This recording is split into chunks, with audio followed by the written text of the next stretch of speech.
Thank you everyone for joining us today for our webinar conversation. We are so glad to have you all with us, and we do hope that you will continue to engage with the speakers throughout the webinar. We welcome your comments in the questions and chat function of GoToWebinar. We also welcome you to join us online on Twitter with the hashtag UkraineExchange. Once again, that's hashtag UkraineExchange. And towards the middle of the webinar today, we will be accepting your questions for the panelists. So please do start sending them in as they occur to you and as you're thinking and responding to the comments that our excellent panel has for us today. So we are here today for a very interesting and timely conversation, exchanging understanding how citizen exchange and economic opportunity are shaping the future of Eastern Europe. With us today, we have one distinguished moderator and three distinguished speakers who all bring a very unique perspective on the future of Ukraine and Eastern Europe more broadly. Our moderator today is Deirdre, the CEO of Pixera Global, who lived in Russia from 1991 to 1999 and has extensive experience in the international development and global exchange space. On our panel, we have Ambassador William Taylor, who was the ambassador to the Ukraine from 2006 to 2009 and has held a number of other very important posts that have influenced the future of the former Soviet Union and Eastern Europe today. We also have Trevor Gunn, who is the Managing Director of International Relations for Medtronic, which is a medical technology company which is obviously interested in all of the frontiers of the world and how current events affect business and also the future of economic growth and opportunity.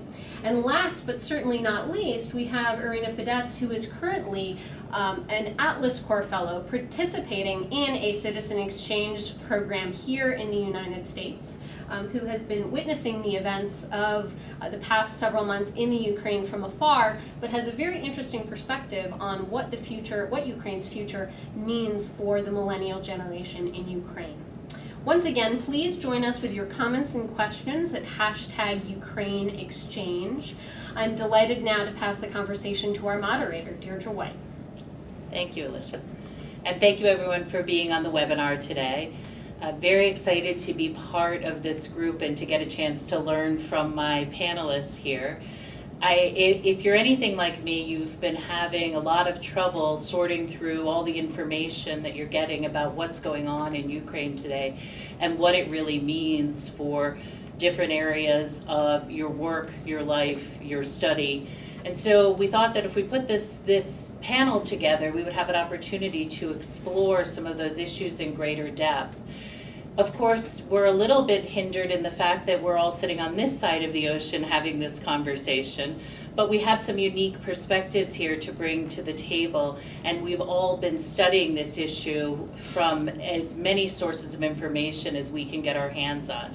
So looking forward to sharing what we've learned and seen with you all.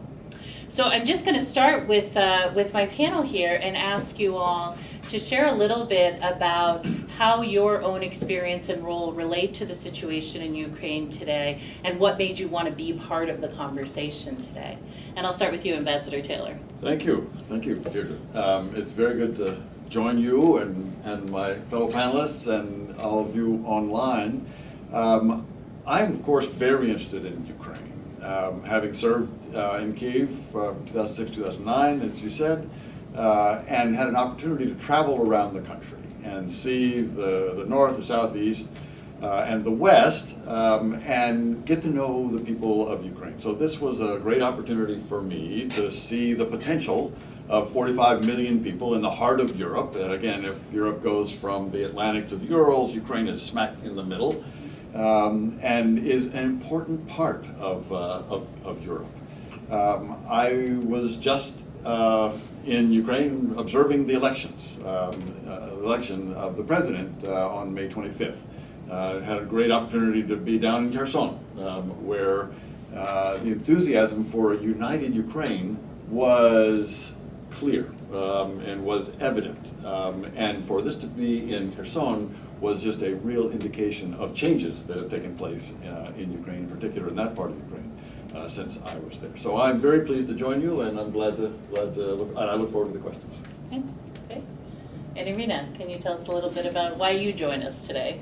Hi everyone, I'm from Ukraine originally. I grew up in Lviv, the city in the western part of Ukraine, close to Poland. And then I moved to Kyiv to study and graduate from the university. And now I'm a part of Atlas Core and Sci Fellowship. I work here in the Heritage Foundation, a think tank in DC. And before that, I used to work in a think tank in Kyiv, Ukraine. And this opportunity is very interesting to me because from my personal experience, from what I learned during this past half of a year, I can see that these exchange programs are very important for me, both as a professional and as a person, because I've always been kind of oriented towards international community. I've had friends and some relatives all over Europe, and also here in the US and Canada, but this is the first time that I'm here in this professional role. I'm working in an organization in DC, but as well I'm trying to let people know more about Ukraine, especially now when all these events happened in Ukraine, like the change of government, the annexation of Crimea, and now the anti-terrorist operation in the east. And so this kind of connection, it all helps me to understand maybe Ukraine better and to look at my own country from more this like international perspective. Okay. And Trevor. And thanks again for inviting, and great to be with my colleagues here. My first time in Ukraine was 1985, where a couple buddies and myself wanted to explore what at that time was the Soviet Union, and we rented a car in Western Europe and drove through Ukraine and over the Georgian military highway. We were probably the only Western car that we saw over about 3,000 kilometers. And then the second, I think, way to answer the question is that I was director for an office at the Commerce Department. So when the Soviet Union was breaking apart into different countries, different regions, we helped to guide some of those businesses, American businesses, to opportunities to invest or to trade with those new countries. And then the third is kind of what I do today, which is we're the world's largest medical technology manufacturer, trying to make sense of a lot of these things that are happening in the region, but equally so across 140 countries in which we do business right now in our company. So perhaps that brings us full turn in this conversation. So. Okay. Well, I'm going to turn back to Ambassador Taylor now, because you said something interesting in your introductory remarks that you just came back from Ukraine and that you were there as an election monitor. And you talked about the surprise of what you saw and found in Kherson. So I'd love to hear a little bit more about what your perceptions were going into that election monitoring experience and why that was such a surprise that you found the interest in a united Ukraine. I had been to Kherson. I traveled through Kherson in 2007 on my way to Crimea, actually, and spent the following week and a half traveling around that beautiful part of Ukraine. Still in a beautiful part of Ukraine. But in Kherson, it was a pretty calm, Eastern-oriented, Russian-speaking city that in 2004, 2005 voted for Viktor Yanukovych. In 2010, voted again for Viktor Yanukovych. In the parliamentary elections in 2012, voted for Party of Regions, with the Communists coming in second. So I was anticipating when I went there last month to find, again, a pretty Eastern-oriented city. Not so. So last month, after the Russians had invaded Crimea and after they were stirring up problems in Luhansk and Donetsk, Kherson was a different city. It was very much pro-Ukrainian unity. There were Ukrainian flags flying from every lamppost. There were Ukrainian flags flying on cars, displayed out of apartment balconies. Young women had blue and yellow ribbons in their hair. Young men had blue and yellow shoelaces. People were wearing traditional Ukrainian shirts with embroidery. I'd been in Ukraine for some time and had seen a lot of these people wearing these traditional shirts. in the West, in Iryna's hometown of Lviv, but never in the South or in the East. And so to see this display of Ukrainian enthusiasm was a real surprise, and frankly a welcome surprise. Oh, one last thing. When we first arrived, a couple of days before the election, we went to the main square in Kherson, right across from the governor's office, where the statue of Lenin had been for many, many years, and indeed it had been until fairly recently. 2 months ago, the statue of Lenin was toppled in Kherson, and in its place was a hastily constructed flagpole, and a very large Ukrainian flag was flying from that flagpole. So this was a very interesting new Kherson to me. Okay, great.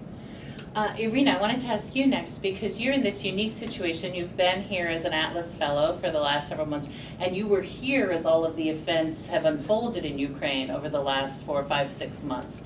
So I was wondering how, sitting on the ground in the US, you've been able to get a good sense of what's going on at home, what your family and friends are going through, what are you learning in social media, what's real, what's not real, how do you get a full picture of? That's a good question. Thank you, Deirdre.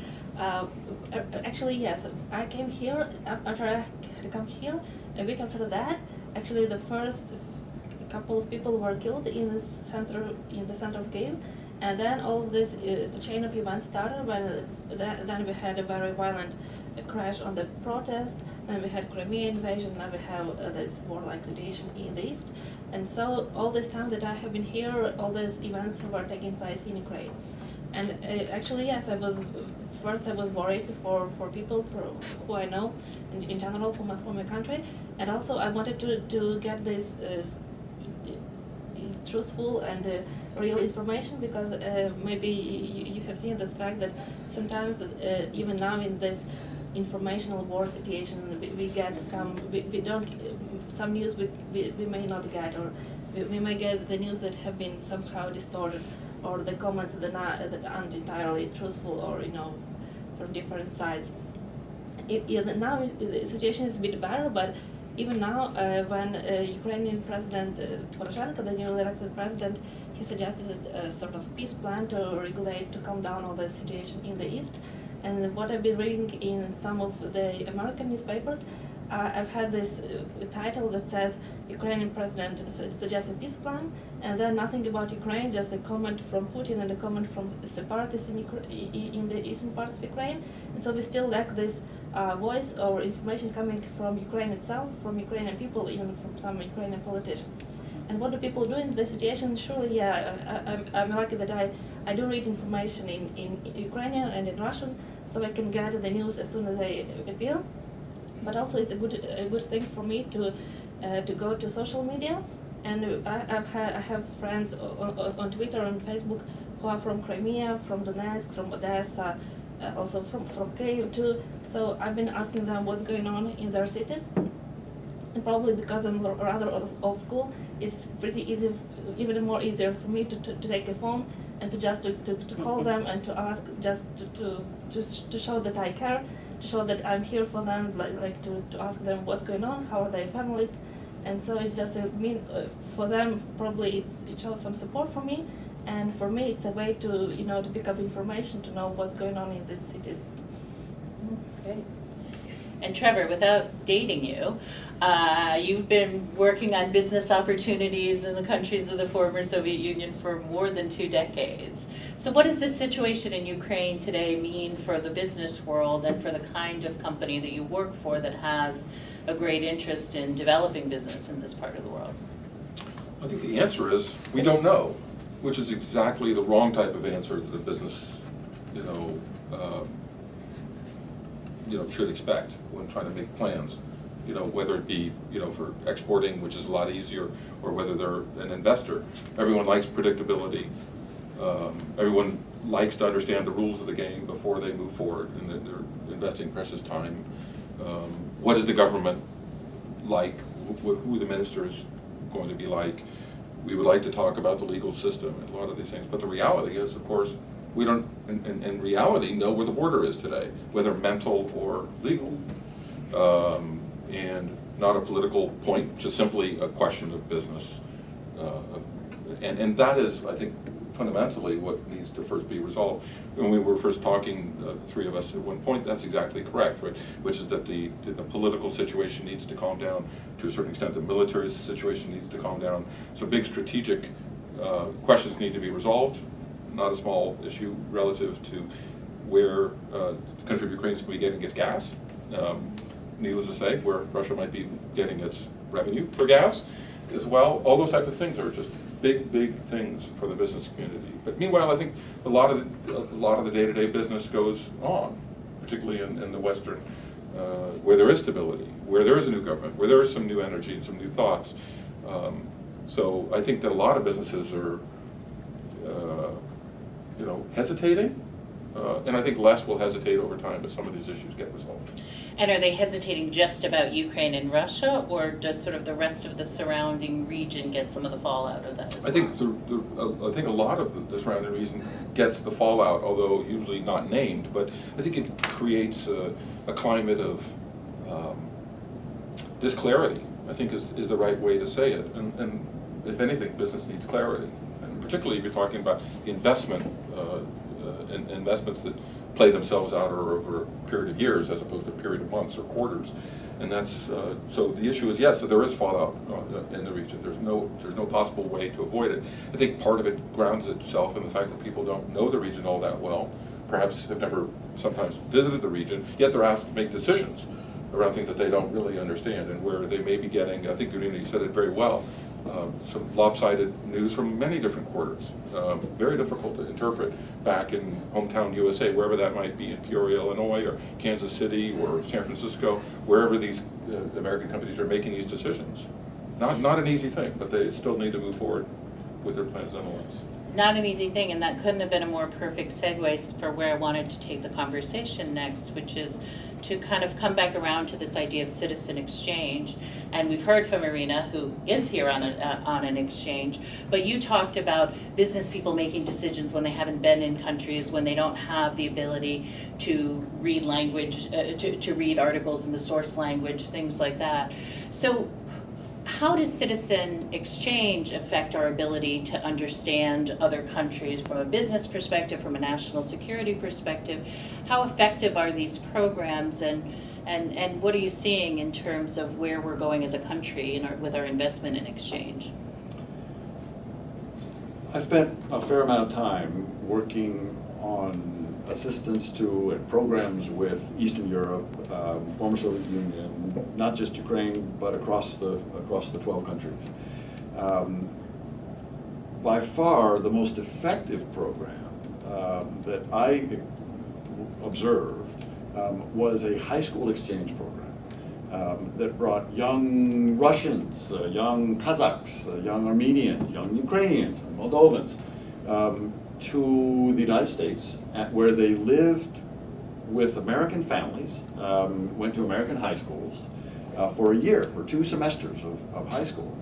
And then the most interesting part of this was when they would come back to Ukraine. And so when I was in Ukraine from 2006 to 2009, I would meet them when they would return, and I would ask them questions about their experience there. And it was uniformly, overwhelmingly positive experience about having learned about another country. Not only that, not only having learned about another country, but having taught another country, in this case the United States, about Ukraine. There were many people, and Iryna can corroborate this, there are many people in the United States who don't know where Ukraine is, who didn't know the history of, or the interesting facts about Ukraine. And when these young people spent a year in Peoria, or in San Francisco, or in Seattle, or in Washington, D.C., they would be able to tell their host families, the schools that they were in, the churches, the synagogues, the mosques that they were in, they would be able to tell about Ukraine. And so there are many Americans who now understand Ukraine much better than they ever would have had they not had these exchanges. And I would imagine that these Americans are now interested in investing there, or at least exploring the possibility of investing there. So I think these are very important components. Yeah, I think from the business community standpoint, that, I would say today's international visitor is tomorrow's decision maker. And I specifically thought of Xi Jinping, in his visit to Muscatine, Iowa, and his thirst, I think, to go right back to his original host family. And that has incredible importance for the United States, has incredible importance for businesses that are thinking about these things.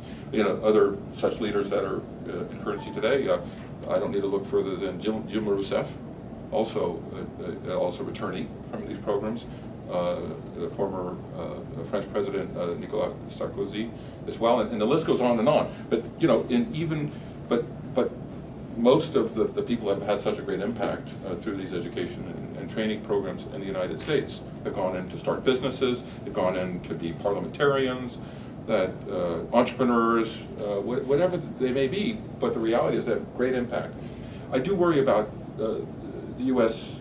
and although it's great because the new generations, particularly with the internet, the web, with multiple universities around the United States, doing more exchanges and having formalized exchange programs to a certain extent changes things. The reality is a lot of the decision makers in the United States need to still have that training. And I think that, I was particularly shocked by some of the recent cutbacks in U.S. programs that were there to incentivize foreign language and area studies and international business training in the United States. I think that we have laid, to a certain extent, aside our sword. We have funded these programs for many, many years. I think many of us have taken a lot of these programs for granted, and a lot of us are children of those programs. It's also allowed businesses or government decision makers, NGO decision makers, to be a lot more quick and accurate about their decision making, and to be a lot more daring in parts of the world that actually were perhaps not all that risky. But the only thing that really differentiated them often was one's lack of knowledge. These programs, to a great extent, close that gap of knowledge. Don't always resolve it, but it's very, very important to have these programs, all these programs, as a part of our national repertoire of different things that we bring to the global picture, if we're to be accurate, and continue to show global leadership, as U.S. has. So in a related question, Iryna, you have said to me in the past that you realized, particularly when you came to the U.S., how very isolated Ukraine is and Ukrainians are. And part of that, you said, was because of visas and finances and the ability to get out of the country and to experience other environments. But part of it, you also just said, was about Ukrainians not getting the word out about Ukraine. So how does your generation change that dynamic? What can you do to change that sense of isolation of Ukraine? First of all, yeah, sure. Ukraine is kind of isolated in this way that probably when you see the statistics, so we need visas. So we don't need visas to get into 73 countries. Compared to the United States, the citizens of the United States don't need visas to get to 143 countries, something like this. So it seems like when you judge by the ability of like a strength of your passport, so Ukrainian passport is twice less strong as for example the US passport. So we need practically visas to go everywhere to the west, like to the western countries, and it is sort of limits our mobility. But still, I think that my generation, the people who were born around the time when Ukraine became independent, we are probably the most mobile and most open to the world. And you could see even in the sociological surveys that show that the majority of people of the younger age, who are up to probably 35 years old, they would always be more pro-European, pro-Western in their geopolitical orientations. And what is needed now, I see much of potential for this both formal and informal exchange programs, because I've been part of both. When I was studying back in my university, I was in sort of camps for youth in Europe. One was in Ukraine and another two were in Germany and Serbia. So it was just sort of student exchange where we mostly communicated with each other, but still it was my first motivation was to go there and to see how much different we are, what we could learn from each other. And then when I was finishing this exchange, what I learned that you learn more how much in common do we have. So we're not that different, how much similar we are. And then speaking of such programs as Flags or my exchange program Atlas Core, I think that it's a good idea to do these programs aimed at some specific skills. For example, like I'm here as a think tank fellow, so I've been working in a think tank in Ukraine, and then I come here to work in a think tank in DC, and it helps me professionally, but still it also gives me a personal experience of communicating with people. And speaking about Flags, I think it's a good idea to start young, because when people are young, they are very open to these new experiences. And then when they come back, what I see in Ukraine, I've signed up to their newsletter, and so they always send some information like offers to start a joint business or to some charity project or just information about vacancies or roommate search. They form sort of a network, and then they exchange all this information, and they form this community who cooperate, interact with each other. Alicia, do we have some good questions coming in? I'm sure there's lots of people that are thirsting for more information. Yes, so two questions. One is following on to Iryna's point, actually, how do the demographics of Ukraine affect the country's future, both in terms of the number of youth in the country as by percentage of the population overall, and also in terms of the rural versus urban mix within the country, and what does that mean for Ukraine's future and also for the impact of these types of cultural engagements. I think also built into that question is the millennial generation being more tuned in to social media and the whole tech sphere and the implications that has. And then the other question is sort of broader. I think that it's easy for us to talk about the challenges that Ukraine is facing presently, but what are the opportunities in front of the country in this year and the years ahead? Great. Bill, do you want to start? Let me start with the opportunities, because I think Iryna can probably speak much better to the demographics and the millennials and this kind of thing. Opportunities. I do honestly, genuinely believe that Ukraine has an opportunity now to start anew. It has the attention of the international community. It won't last, but take advantage of that now. That attention will come with support. The IMF has offered a large amount of funds, $18 billion. The international community is reinforcing that to get that up to somewhere nearly double that. So there's financial support that's available now. There's political support. The United States and Europeans have bonded together, have got together to focus attention on and support Ukraine in this time. They have kicked the Russians out of the G8. It's now a G7. They have taken a Security Council resolution.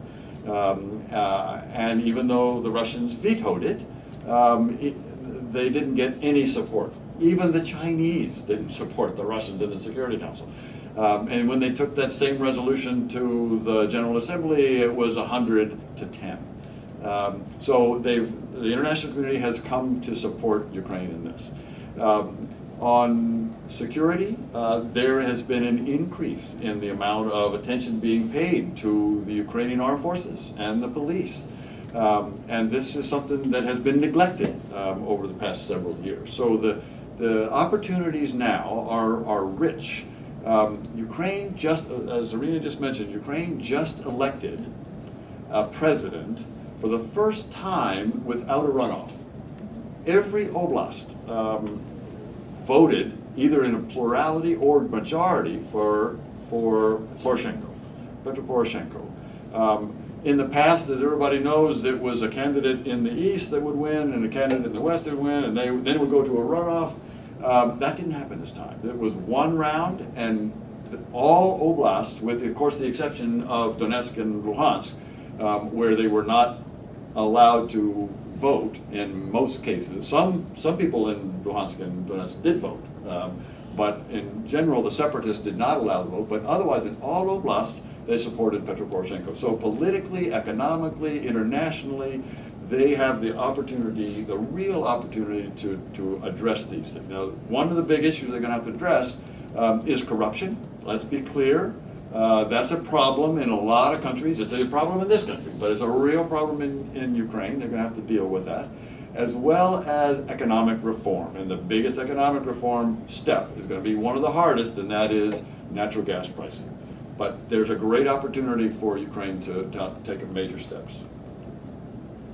Trevor, I'd focus also on the opportunity side and leave the the tough stuff to Iryna.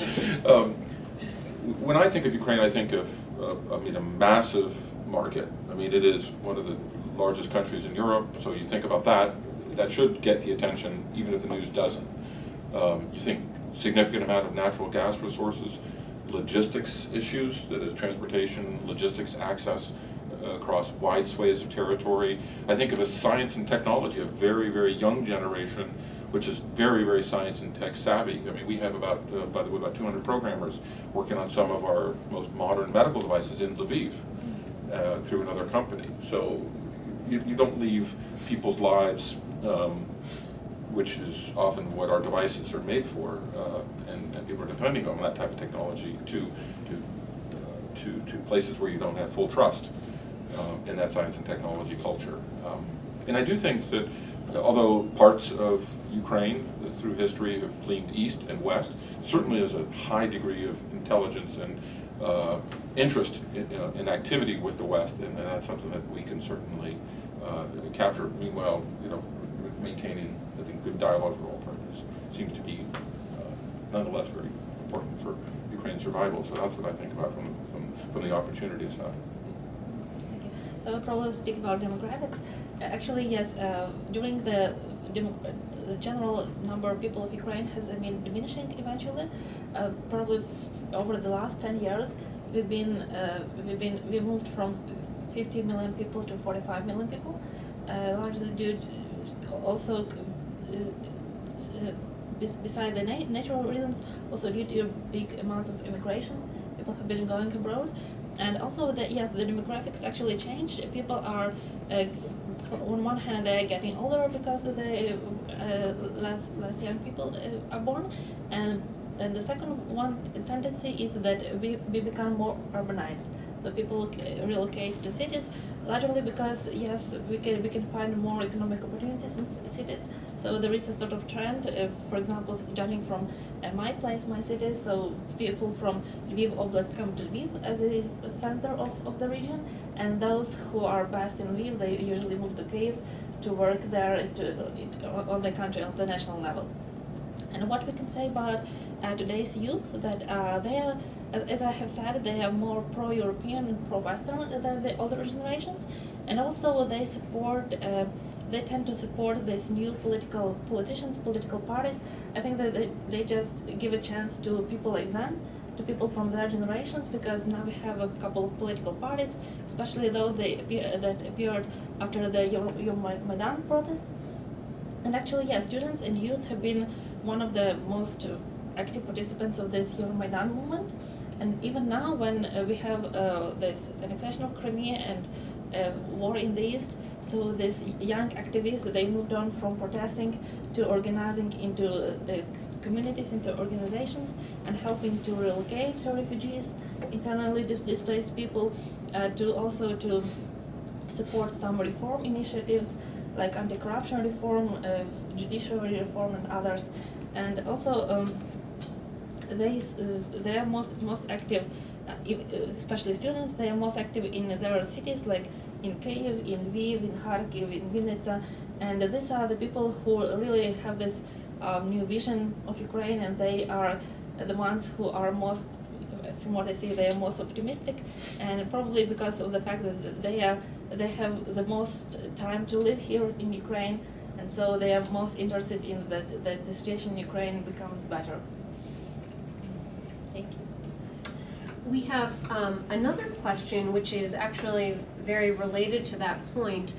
which is how, specifically this comes from a local coordinator for a student exchange agency, someone who is interested in hearing from all of you about how to increase interest in communities for hosting students, here in the United States specifically, but I think likely elsewhere in the world as well.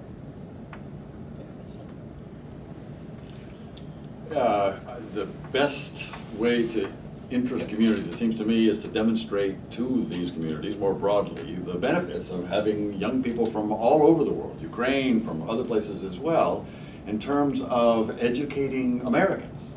This is, as I said earlier, this is a function of young people, but all ages exchanges, coming to a city and telling people about their country. And so this is, I think, a real benefit for the citizens of that city, and I think that is one way to encourage it.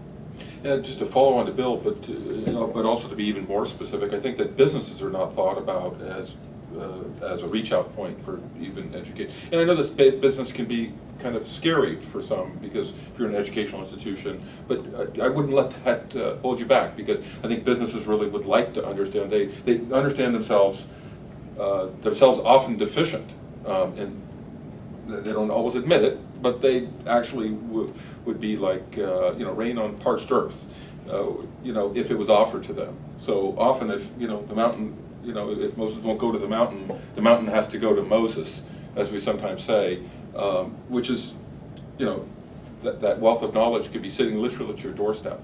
You could be helping to incubate new ideas. You could be helping to calibrate your business plans. There's a lot of things. You could be thinking of these students from a slightly longer perspective, like we're doing ourselves actually, to think about them as potential hires into your company, because they've now have Western skill sets and they have Western mindset to a greater extent than perhaps those that you might not have otherwise selected. So thinking about in concrete terms, please think about businesses as a part of that reach out plan, because I think they're a lot more interested than one may think at initial blush. Yeah. I also could add that knowing more about the countries these potential students are from, it could help, because when some country is very foreign to me and I just don't know anything about it, I just get maybe not that trustful to people who come from there.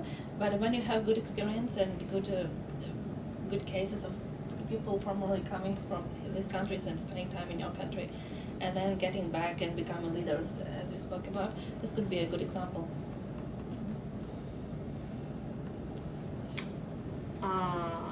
This is a question that the panel may not have an answer to, but are there any active international visitor leadership program exchanges underway between the Ukraine and the U.S.? And perhaps I might add to that question, how does the number of exchange programs currently active now compare to what it's been in the past? So I don't know what the current number is now. I don't know if any of you do, but I do know that there has been a steady decrease in the number of programs over the last couple of decades. And in fact, you might have expected that there would be a real spike after the fall of the Soviet Union, but in fact, that was not the case. There was more exchange going on before the fall of the Soviet Union than post, and it's just been on a steady decline, and especially since 2001, since September 11th. A lot of money was reprogrammed from the region to Iraq and to Afghanistan, and unfortunately that's left Eastern Europe and Ukraine and Russia in particular without a lot of programming. I could add from my personal experience, because I don't know about statistics, but I just know from my personal life that much of people who I know in Ukraine who are leaders in their communities, who work in some international organizations or in NGOs, they used to take part in these international exchanges, even going for a couple of days or weeks to another country. I think that it helps them, and from my circle of communication, as they say, I have many friends, acquaintances who used to take part in these organizations. And me personally, I'm the first, with one and another person, we are the two first participants in this Atlas Core Fellowship from Ukraine. This fellowship has been going on for 7 years already, and so we are the first people from Ukraine, and so we hope that we will start a good tradition of more people applying for this, because it's like a professional experience. You go for professional skills and development. That's a really important point, Iryna, too, is that the IBLP is a great program and a great vehicle, but there are other exchange programs that are coming up through unofficial sources, through non-government affiliated sources that are starting to fill in some of those gaps. And likewise, a lot of the work that Pixar Global does is around international corporate volunteer programs. And we work with Medtronic, for instance. And so there's a lot of exchange going on between corporate professionals going out and working with local organizations on the ground. We've had teams go to Ukraine over the past couple of years as well. So there are some other things going on to start to bring exchange back up, even where the U.S. government isn't funding as much as it used to. So we have a few more questions coming in, but I'd like to add to the conversation how the events that are happening in Ukraine presently, how do they fit into the broader context of Eastern Europe and the region? We've been talking very specifically about Ukraine.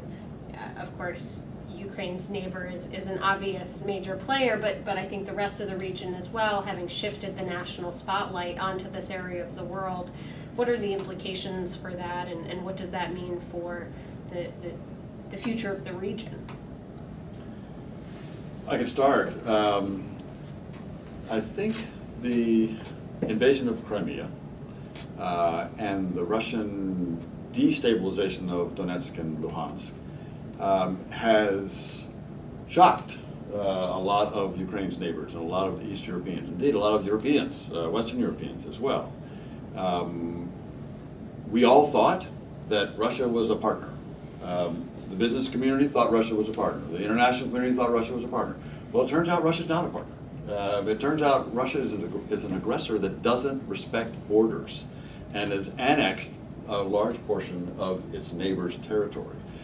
That has had a big effect. All of a sudden, the Poles and the Lithuanians and the Estonians and the Latvians, all members of NATO, are saying, goodness, this is not the Russia that we thought over the past 20 years. This is a new Russia.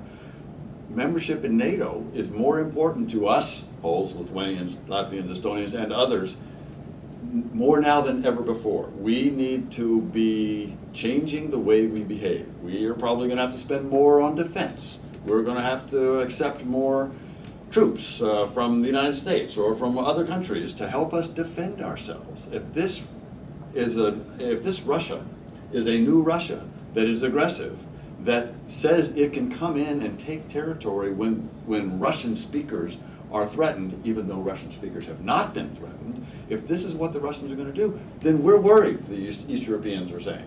The Moldovans are worried, the Georgians are worried. This is a whole new ballgame that is having a big effect on Eastern Europe. Right, I said the economic, and I've previously commented on the fact that I think it has a chilling overall regional impact on the business community and economic affairs. I don't want to sidestep the actual impacts on Russia itself.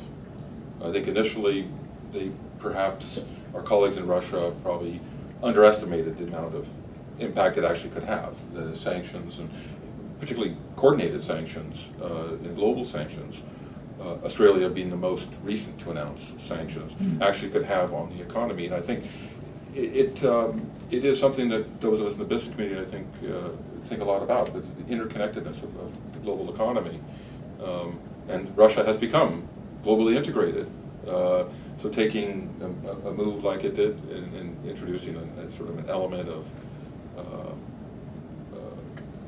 uncertainty, I think, into the situation itself has implications. And President Putin has said, Deputy Prime Minister has mentioned it from Russia itself.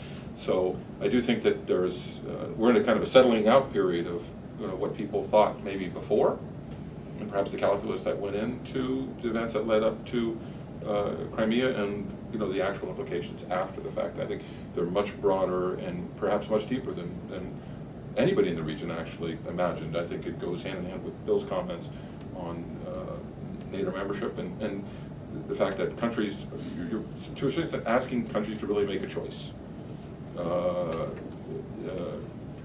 And so whether that's right or wrong, I don't really make any judgments about a lot of this. We're just a business, but Iryna, I'm sure you have all the answers. Right.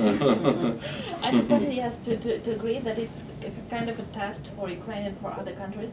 But what are we going to do? Like, for example, we know Ukraine used to be a big trade partner with Russia, and now when we have this war-like situation, it seems that people in Ukraine are already boycotting Russian goods and Russian business, and so Russia is also taking measures against Ukrainian goods in Russia, and so also speaking about sanctions, it all comes down to the question if we are ready to suffer some economic losses to uphold our view of the loss of human rights all the situation that is going on in Ukraine, and also is a question of independence and freedom for Ukraine and for other countries, because this Friday, 27th of June, Moldova, Georgia, and Ukraine are signing this association agreement with the European Union that we were planning to sign back half a year ago, and then we had all this pressure from Russia that made the former president to stop this process, and now we are finally going to sign it. And then speaking about such agreements, trade agreements, and also the membership in NATO or any other organizations, it's a good chance for Ukraine and for all our region to see if we are going to be independent from Russia or some other countries, and to make our own choices, to make our own policy. I want to pick up on something that you said, Ambassador Taylor, about what is or isn't going on in Donetsk and Lugansk. And I think it's really important to acknowledge here that there's lots of different information going on out there about what the actual situation is on the ground, and we touched on this earlier. And one thing that I think we're all Russian speakers or Ukrainian speakers or both here, and one thing that I think we have the advantage of being able to see is what news is being spread through the Russian state-controlled media and how that affects this whole situation, and wondering sort of, especially having just been on the ground, how you saw that affect what people were saying and hearing and what they felt about the facts. Deirdre, it was amazing. So I was there a couple of days, I was in Kherson a couple of days prior to the election on that Sunday. Saturday night before the election, the night before the election, I'd been out to all my meetings and had been to check out the places that I was going to go the next day, to the various polling places. And I was back in the hotel and I was watching TV. It turns out, of course, it's Russian TV. There was a Russian TV news article on the next day's election in Ukraine. And over half of the news article was devoted to the right sector candidate, Mr. Yarosh. And the news article was worried, was desperate, was panicked, wanted to instill panic in the listeners and the viewers that Mr. Yarosh, a right-wing, neo-Nazi, anti-Semite candidate, was going to win the election the next day. Well, Mr. Yarosh, the next day, got less than 1%. So this is the level of misinformation that was coming across into Ukraine from Russia. So it was astounding, that misinformation. And has that been something you've come across also in your work in trying to assess? Oh yeah, I think it's a universal truth. Yeah. It's a universal truth, whatever organization you might be working for or with. You're always trying to get a 360-degree perspective. I think, like you say, we have the benefit of language, we have the benefit of knowing history, and some of us have the benefit of several languages. And we need to use that to best advantage. But it's not always that easy. I wish language solved it all, but it is a constant journey. It's a constant journey. Trying to get to. I'm a big fan of the BBC. They seem to somehow always be able to be on the inside of everything, whereas I think some of our colleagues in the U.S. media sometimes stay back a little bit from a lot of these things. So, yeah. Mm-hmm. We actually have a question that follows on to one of our earlier questions from a couple of folks who work in study abroad here in the United States. And they are interested in how to how to get American students and American faculty enthusiastic about exchange opportunities in Ukraine. You want to go ahead? I would just say, focus on, I think we're going to come out very different personally on this. I always think about the expression, fish where the fish are. At this particular time, there's so many things that lie ahead in the next few months. I think it's always a good time to educate, always a good time, but if you're talking about really exerting oneself to get people enthusiastic, I think it would be nice to have a little bit more time in settling out of the situation, and then at that particular time, putting in a more effort and energy into that. I think it's just very difficult to fish when the situation is in the situation that it is right now, which is clarifying, but certainly far from clear. That would be my personal view, and I think that those that are enthusiastic and supportive of Ukraine would be best to just, sometimes it's, you don't have to act on everything at that particular moment. Just wait a little bit of time, and I think things will work themselves out actually just fine. Actually, last week there was a conference organized by the James Foundation, and the Minister of Education of Ukraine was there giving a speech, and he also happens to be the president of my university in Kyiv. And so what he said that they are planning to introduce a new law that would reform higher education, university level education in Ukraine. And from what I see, my university is one of, from what I think, it's one of probably the best university, the more Western-like universities in Ukraine. And still we have got much to do, much to go. But you can find good courses in Ukraine, good courses in universities, especially in Kyiv and in Lviv. And so I have known people from other countries who came to Ukraine to study, and that they went back to their home countries. So I think that it will be a good experience for them, and I hope that we, from our side in Ukraine, we will introduce more and more English language courses or some kind of orientation experience for those who come to Ukraine for the first time. So as the organizers of my exchange program actually did for me, we had a 2-week orientation before going to our work here in the US. So this kind of accommodation, adaptation should take place. But I hope that with time eventually, yes, in Ukraine we will have a better opportunities for international students. The only thing I'd say, Deirdre, if I could just add Sure. one thing. I mentioned earlier that I think this is a time of great opportunity for Ukraine because people are focused on it. And people around the world, they now know that there's something going on in Ukraine. It's pretty interesting. So now might be a good time to generate enthusiasm for exchange programs with Ukraine. The investors, Trevor's exactly right. Trevor, I'm sure is exactly, they want stability, they want it to be calm. But there may be some young people who would like to go to an exciting place. And Ukraine right now is an exciting place. It's an interesting, it's on the map, people know about it. They see that they're kind of standing up to the Russians. It might be a great time to go to Ukraine. I think my thought was also to echo what so many of you have said, and you said this in the very beginning, was that Ukraine is the center of Europe, and so many people, particularly in this country, don't know that and would never even think of it that way. But I mean, kind of thinking of this country that really is at the crossroads and yet is so overlooked or has been so overlooked in American politics and exchange and everything else, but having this opportunity where it really is in the spotlight and taking advantage of that, I think is great. And also, Iryna, one thing that you had said earlier was about having this the younger population be so mobile and also so technically skilled that the opportunities are huge given that as well. Alicia, I think we have one more time for one more question before closing comments, if you've got another one for us. I think, I'm sorry, just experiencing a little bit of technical difficulty.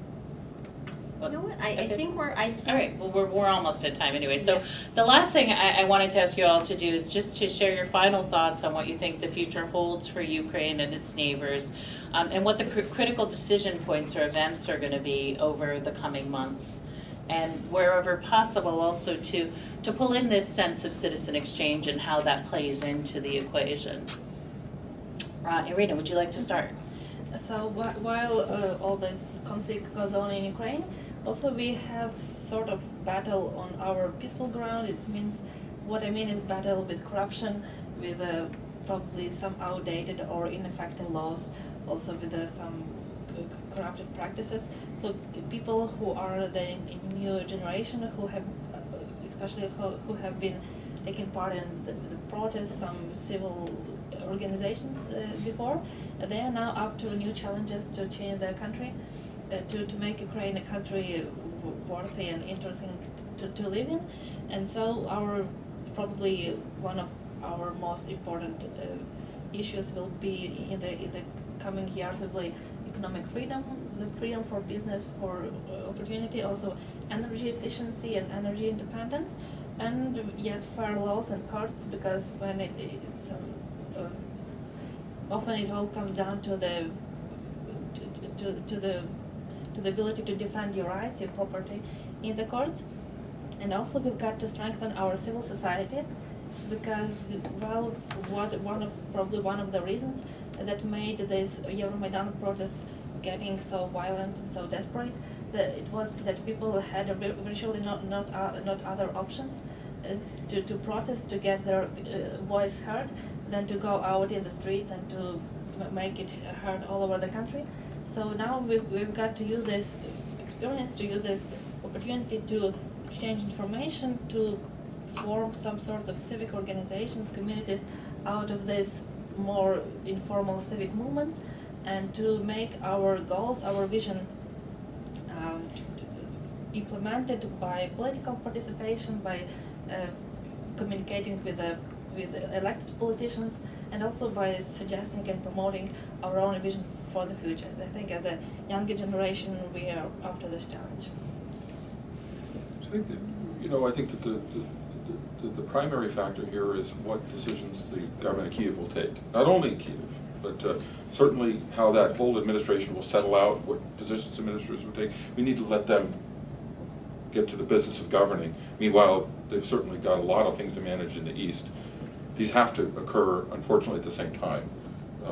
So we have to allow them, that freedom of movement, and to let time sort of resolve. Like any government, any new government, is going through such a radical amount of change and such amount, and a short amount of time would need to take. I mean, imagine a government transition here in the United States, how long that actually takes when we have even if it's in the same political party, let alone if it's in a large shift like it's happened in Kyiv. And I think we need to be patient, we need to be thoughtful about that. But I also think that we need to look at what's actually going on politically around them. So we've had parliamentary elections in the EU, very, very interesting parliamentary outlook. You're going to have a lot of new parliamentarians taking up their positions that may actually impact upon what actually happens in the context of the free trade negotiations with Ukraine, but also negotiations with Russia. Equally so, we have interesting new elections coming up in this country, coming up in November. It's not going to be we don't have to go too far to see how that's kind of playing itself out, and playing a few different scenarios. So you sort of, perception and misperception could very much be colored. Next steps could be very much colored by this. I certainly think, and then of course, what position will Russia really take now that they're settling into the reality of what the situation in which they have, to a certain extent, created or found themselves. What decision will they actually make?